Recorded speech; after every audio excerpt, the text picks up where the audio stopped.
Estoy súper contenta porque estamos aquí platicando de un tema pues del que hemos platicado mucho, y no nada más platicado, hemos vivido juntos, nos hemos alegrado y hemos sufrido con este tema, y es el tema penitenciario. Pues de tanto año de estar ahí visitando personas al interior de los centros penitenciarios, lo que me he dado cuenta, pues que al ser la libertad un valor esencial y que es el que pierden, pero también pierden otras cosas, pero ese valor esencial que pierden, pues siento, y lo hemos hablado, como que hay un quiebre al interior de la persona. Entonces, bueno, está privado de la libertad, perdió la libertad, pero cuando una persona entra a un centro penitenciario a cumplir una sentencia, o sea, ¿qué más pierde? Aparte de la libertad, ¿verdad? Pues, bueno, primero, gracias por la invitación. Pues sí, hemos hablado mucho del tema. Yo creo que, de entrada, pues, por no decir que pierde todo, pues pierde mucho más allá que la libertad, ¿no? Pero lo que hemos nosotros intentado, o muchas de las cosas, incluso en proyectos que hemos hecho en conjunto, pues es rescatar de entrada la dignidad de la persona, ¿no? Porque hemos visto mucho que esta vulnerabilidad de derechos en los centros, pues empieza desde la llegada, desde el ingreso, desde esta entrevista inicial que a veces no existe, desde a lo mejor no entender tu proceso legal, y yo siento que ahí pues vas perdiendo un sinfín de derechos, ¿no? Desde esta parte de la justicia, desde la parte de la dignidad, algunas otras cuestiones que a lo mejor deberían de estar, pero pues que en América Latina, en México, los centros, pues también los espacios, pues no son espacios en donde se pueda vivir la reinserción social. El derecho a la reinserción social, pues creo que también es uno de los temas. Sí, pues otro punto, en el tema de derechos, pues evidentemente, como estás diciendo, se pierden todos, pero se pierden otras cosas, como por ejemplo sus relaciones, sus contactos familiares. O sea, ¿qué le pasa a una persona que está privado de su libertad y que pierde todo contacto con su familia? O sea, ¿qué es eso? O sea, ¿cómo está la familia? ¿Cómo está él? ¿Qué siente una persona que de repente, de la noche a la mañana, si bien podía haber no tenido la mejor relación familiar, pero el hecho de que pues ya no existe ese lazo, ¿qué pasa con esa persona? Pues yo creo que son muchos temas. Por ejemplo, al inicio pues es el tiempo, ¿no? Depende del tiempo que estés, pues se irán perdiendo también a lo mejor muchas cosas.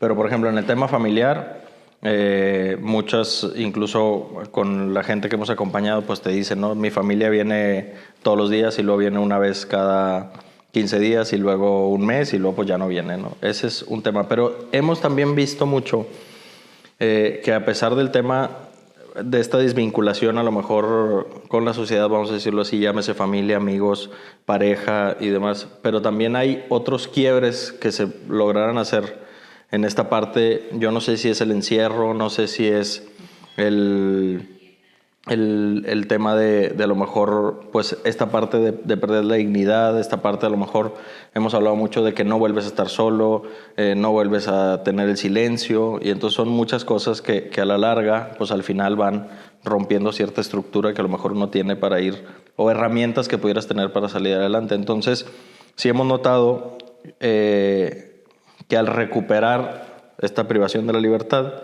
tú simplemente regresas otra vez a estar fuera físicamente, pero mentalmente no. O sea, mentalmente se quedan pues muchas cosas todavía que no se han podido recuperar, que son estas cosas que a lo mejor, porque es bien fácil regresarte a la libertad. Simplemente un juez te da una carta y te dice que ya estás libre, pero todo lo demás no te lo regresan. Y entonces ese quiebre que se hizo adentro es algo de lo que hemos intentado pues trabajar muchísimo en el seguimiento postpenal para ir recuperando otro tipo de cosas, como por ejemplo las relaciones familiares, como por ejemplo también esta parte de qué hacer con el silencio y escucharte, esta parte de qué estar haciendo con tu tiempo libre que a lo mejor no tenías, con este choque de toda esta ilusión que pudiste crearte al momento de la salida, pero que ya tampoco existe porque todo cuando saliste fue distinto, y entonces creo que pues son ahí de las cosas que más se notan. Cuando yo escucho a una persona que no tiene nada que ver con un centro penitenciario, o sea, que nunca ha ido ni a visitar, ni siquiera saben en dónde está, pero han leído en el periódico o escuchan en las noticias a tal persona, ya lo metieron a la cárcel, y sienten como cierto alivio social de que, ay, qué bueno que una delincuente menos está acá entre la comunidad y está metido allá. A veces pudiera tener pues un sentimiento de la gente de enojo, ¿verdad? De por qué hizo algo y está allá, pero el sentimiento de dolor que hay ahí, pues pocas personas lo podemos percibir, porque pues necesitas estar ahí adentro, visitar a un centro penitenciario, platicar con la gente. A mí me ha gustado mucho platicar con las personas que están en los centros penitenciarios, pues porque tienen una historia enorme que contar, y esa historia pues a las demás personas nos puede sensibilizar. Y lo que te quiero preguntar, porque digo, yo he contado historias y sé muchas historias, pero ¿cuál es ahorita la historia más dolorosa que te venga a la mente y al corazón que hayas escuchado en un centro penitenciario? Pues digo, de entrada, todo el tema de violencia, no sé, cuando ha pasado como algún episodio complicado en temas de motines y cosas y demás, pues para mí ha sido muy complejo el estar, el defender cosas, y de entrada eso creo que pudiera ser como uno de los escenarios a lo mejor más complejos, pero como alguna historia en particular, pues yo creo que es, a lo mejor pudiera ser al inicio de un chavo cuando iniciamos con el tema de las clínicas de rehabilitación de adicciones y en este trabajo que estaba haciendo, que a lo mejor había como mucha pasión al inicio de esta parte de apoyar al tema penitenciario, pero a lo mejor la experiencia no la teníamos tanto, y es una persona que yo me topo por ahí en el centro y dice, oye, ¿sabes qué? Pues es que con 2,000 pesos puedo salir, pero pues no, mi familia no tiene la manera de salir, ¿no? Y entonces pues yo busco la manera de cómo poder apoyar el tema, buscamos con otras organizaciones y empezamos, digamos, como a ver cómo era toda esta parte de que no era tan fácil como nada más hablar o nada más hacer y demás. Entonces ya total que vamos con el juez, y entonces pues que no se podía porque tenía que ser hasta lunes porque ya era viernes, y entonces pues total que el lunes se pudo y logró salir. Y pues imagínate que es la primera persona que sale de un centro. Aparte pues siento yo que estaba como esta parte de apenas iniciar en el tema, entonces que salga la patrulla, que lo saquen en un vehículo oficial, que abran la puerta, que se pueda bajar ahí. Después pues nos toca por ahí que pudiera cenar algo. Fuimos a su casa para que se quedara con sus papás. Pero luego empezó a haber como esta serie de cosas que empiezan a pasar, lo que te decía ahorita, al momento de salir, pero que luego no hay cómo poder apoyar, o al menos nosotros en ese momento no teníamos la manera de apoyar, ¿no? Empieza obviamente después con un tema de ansiedad y cosas, y pues intentamos ver cómo apoyamos en el tema del trabajo, pero luego también batallaba para llegar al tema del trabajo porque no tenía recursos, pero luego después empieza también con un tema de adicciones, y entonces intentamos que entrara a un centro de adicciones, pero luego se escapa 2-3 veces de centros de adicciones, entonces pues que regrese al centro de adicciones, pero y luego después ya fue aumentando porque luego después me hablaba de los hospitales, que pues le habían enterrado una navaja, que había pasado alguna cosa y demás, y entonces todo como proceso, si bien al final para mí fue uno de los más complicados, pero también yo creo que es uno de los que más nos ha enseñado que no es lo que te decía al inicio, este proceso nomás de dar la libertad y poder salir, sino todo este acompañamiento que pudiera tener. Al final, pues ya fue esta dinámica de hospitales, centros de rehabilitación, drogas, y hasta que pues un día su mamá me habla y me dice que necesitaba ayuda por última vez porque pues lo habían aventado al tren y se había muerto, ¿no? Y entonces pues ir al anfiteatro, pues reconocer, apoyar a la familia porque tampoco tenían recursos para ir a sacar el cuerpo. Entonces creo que ese proceso para mí fue uno de los más complejos porque fue al inicio, pero también es un proceso en el que hemos pues aprendido todo este acompañamiento que se necesita. Yo creo que la reinserción, si bien debería empezar afuera, pero el verdadero reto es al momento de que pisas la calle. Sí, yo te he escuchado una frase que dice, lo más difícil de estar en la cárcel es salir de la cárcel. Y sí, bueno, pues esta es una historia durísima y que la veo ahorita, pues una persona con heridas profundísimas en el alma que pues no le permitieron ir sanando, porque de ahí siguió la droga y de la droga, pues más droga y de la droga, la violencia. Entonces, es fácil a veces como señalar, pero en realidad, pues digo, cada persona es como un tesoro que hay que estar viendo qué le ha sucedido en su vida.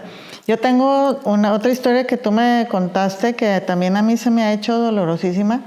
Es cuando le llevaron a la abuelita ya muerta en una caja a un muchacho a que pudiera ver por última vez ya habiendo fallecido a su abuelita. Entonces, pues son momentos muy fuertes, muy difíciles, que se viven pues todos los días, porque creo que si bien dicen, son las universidades del crimen, pues yo diría más bien son los centros del dolor y de la tristeza.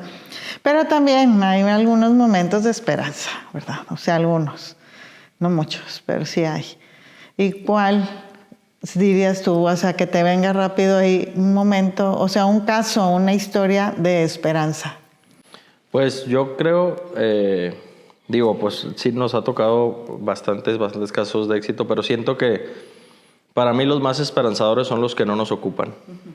O sea, creo que ese es como los que no ocupan este acompañamiento a lo mejor tan fuerte. Claro que nos encanta estar haciendo el acompañamiento y demás, pero por ejemplo, me acuerdo mucho de Mike, que es un chavo que él era instructor de gimnasio en la clínica de rehabilitación. Y igual, empezamos como a acompañarlo. Recuerdo mucho que hubo un momento en la clínica que él se enfermó de alguna cosa, no recuerdo bien qué era, pero fue como una infección y estuvo días muy enfermo, que incluso, o sea, bajó muchísimo de peso y demás, y entonces intentamos ahí como apoyarlo. Y me acuerdo mucho que decía, es que lo único que quisiera es una hamburguesa para poder, o sea, en lugar de medicamento y cosas. Entonces, total que conseguimos el permiso para poder llevársela. Y ya fue algo que para mí en ese momento no tuvo ningún, a lo mejor, significado. Simplemente, pues, se hizo y demás. Él salió del centro. Siempre le gustó mucho el tema de gimnasio, puso un gimnasio, ha ganado primeros, segundos, terceros lugares en competencias y en algunas cuestiones. Se dedica ahorita a apoyar muchísimo a otras personas que han salido, pero también pues a personas que están en su proceso para poder hacer ejercicio y cambiar su vida y demás. Y entonces él se ha dedicado por completo a eso. 2, 3 veces nos ha buscado para apoyar en algunas cosas como muy particulares. Una vez, después de 2, 3 años, me manda un mensaje diciéndome que nunca iba a olvidar el día que pudo comerse como esta hamburguesa, que se me hacía como muy, o sea, que acciones tan chiquitas pudieran trascender como mucho, pero él decía que este tipo de acciones que a él vio y que le ayudaron, pues para él era esta parte de me tengo que portar bien porque hubo gente que en su momento me estuvo ayudando. Entonces, para mí yo creo que estos casos esperanzadores pues son quienes logran poder tener una vida pues tranquila y vivir en paz y ayudar a los demás y entender que tu proceso a lo mejor pues fue un episodio de tu vida, pero que eso al final te hizo más fuerte. Y yo creo que estos casos para mí son pues muchos de mucha esperanza. Cuando alguien pues simplemente lo acompañamos en ciertos trámites y cosas, pero en realidad pues salió tan fuerte que logra caminar solo y poder llegar a este tema que en realidad se busca, ¿no? Que regreses reinsertado a tu comunidad. Esa es una gran medida. ya la voy a ir ubicando. Entre menos te hablan, pues es porque menos te necesitan, y si te necesitan menos, pues es que tienen más herramientas personales. Y bueno, pues yo quisiera ahorita tocar un tema que es súper importante para mí, que lo he ido pues viendo, siguiendo desde hace mucho, es el derecho humano a la educación. Me parece que es uno de los derechos más liberadores. Digo, está el derecho a la libertad, que es un derecho para mí esencial humano, pero este derecho humano a la educación que te va haciendo libre y que pues te has preocupado tanto por fortalecerlo. Entonces, pues, a ver, cuéntame tantito de eso. Pues fíjate, nosotros pues nos tocó con muchas dificultades y cosas abrir este centro en conjunto para el acompañamiento de las personas que salen de los centros, y pues muchas de las cosas que a mí me gusta hacer pues es ir a veces a acompañar ahí, llegar un domingo de repente.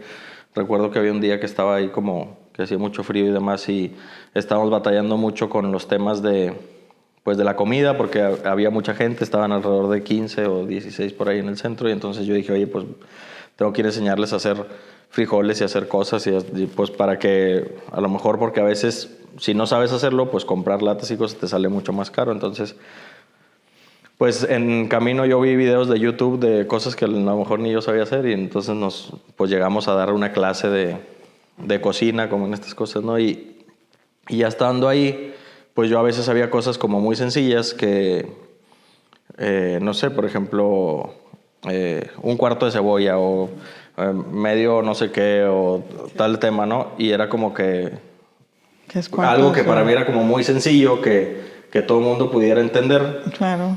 Pues a lo mejor no se entendía, y entonces era como, a ver, es que, y ahí yo entendía como esta parte de la importancia de la educación. Ya ni siquiera, olvídate de un tema de a lo mejor una licenciatura, no, una educación para la vida, o sea, para poder entender y para tener otra vez estas herramientas que al final te van a estar apoyando, ¿no? Ahorita cualquier trabajo, pues mínimo te pide la preparatoria.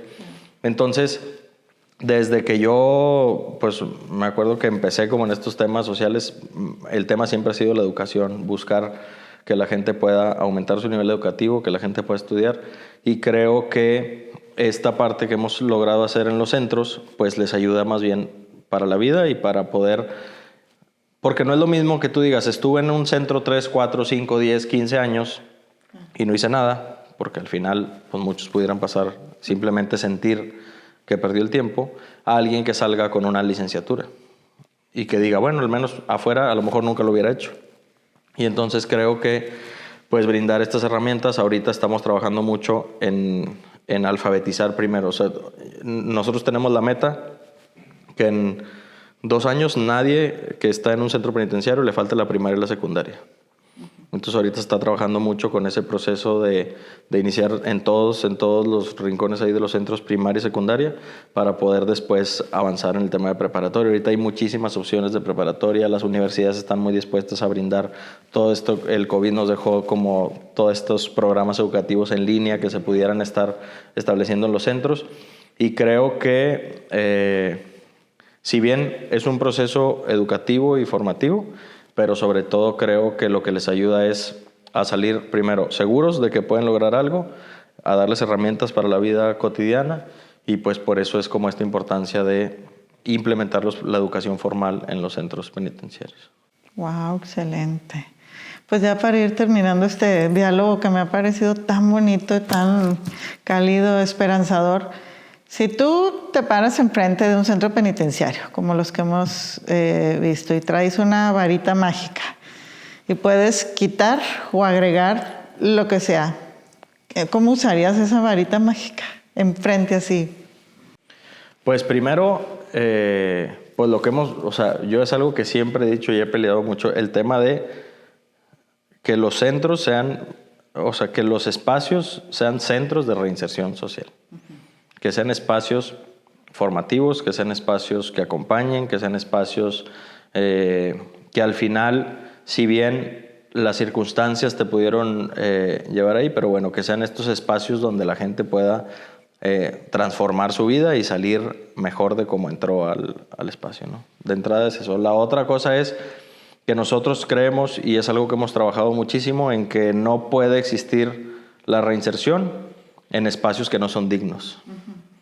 Entonces, por eso siempre es esta preocupación por la pintura, por la limpieza, por el orden, por los espacios, por las áreas verdes, por los murales, por todo esto que pudiera tener el centro, porque de entrada, entonces, pues, ¿qué cambiaría? Pues de entrada la infraestructura de muchos de los centros, pero también obviamente toda esta parte de que sean verdaderos espacios de reinserción, ¿no? Que todo el tema sea... nosotros tenemos una frase ahí que usamos mucho que dice, nada se resiste al amor, ¿no? Entonces, en la medida en la que, imagínate que al centro llegues y te reciban con cordialidad, y olvidémonos del tema del castigo y del tema del daño y demás. O sea, al final de cuentas, yo al público más duro siempre le digo, bueno, pudiera entender tu postura, pero al final a lo mejor cada quien también habla de cómo le fue en la feria, pero también, bueno, pero al final van a salir en algún momento. Entonces, si empezamos a trabajar desde el amor, desde esta parte de la dignidad, desde el respeto a los derechos humanos, pues pudieran estar en estos centros. Entonces, ¿qué cambiaría yo? Pues la infraestructura, pero también que existan realmente estos programas educativos, que al final tus compañeros y tu proceso adentro se vuelva como esta familia que, digo, hemos platicado mucho, pero son ahorita nada más son alrededor de 4,000 personas las que no tienen ningún apoyo familiar. Sí. Entonces, pues, ¿cómo queremos que puedan lograr como este proceso? Wow, pues vamos por amor, dignidad y respeto. Muchas gracias, muchas gracias, Marquito.